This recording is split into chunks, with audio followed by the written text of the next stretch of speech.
በሶሻል ሚዲያ ላይ ያለሁት ገንዘብ ለማግኘት ነው። ነገ ትልቅ ቦታ ደርሼ ራሴን ሲመለከት የማላፍርበትን ስራ እየሰራሁ ገንዘብ ማግኘትና ራሴን መለወጥ ነው የምፈልገው። ሌላ ዓላማ የለኝም። እያደረኩ ያለሁትም ይሄን ነው። በዓለም ዲጂታል በሆነ መንገድ ብዙ ገንዘብ ይዘዋወራል።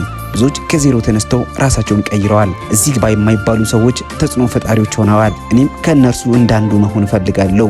በቢሊዮኖች ከሚዘዋወሩ ገንዘብ የድርሻዬን መውሰድ እፈልጋለሁ ባዩ ቲክቶከር በቲክቶክ ሰበር ዜናዎቹን ሲያስተላልፍ የምናውቀው ከዛሬ 2 ዓመት በፊት በቦረና የተከሰተውን ድርቅ ለመጀመሪያ ጊዜ ወደ ሚዲያ ይዞት የወጣው የቦረናውን ድርቅ እኔ ነኝ ወደ ሚዲያ መጀመሪያ በሶሻል ሚዲያ ያመጣሁት። ጋዜጠኝነትን ሳይማር ከተማሩት በላይ አቀላጥፎ የሚሰራው በአንድ ሰሞን ከ7 በላይ ስራዎችን እሰራለሁ ብሎ ሰውን ጉድ ያስባለው 7 ስራዎችን ትሰራለህ? አዎ፣ ሬዲዮ ላይ እሰራለሁ፣ ቲክቶክ እሰራለሁ፣ ዩቲዩብ ላይ እሰራለሁ፣ ቲቪ ላይ እሰራለሁ፣ በስራት ቲቪ ላይ መምህር ነኝ። መጽሐፌን እየጻፍኩ ነው።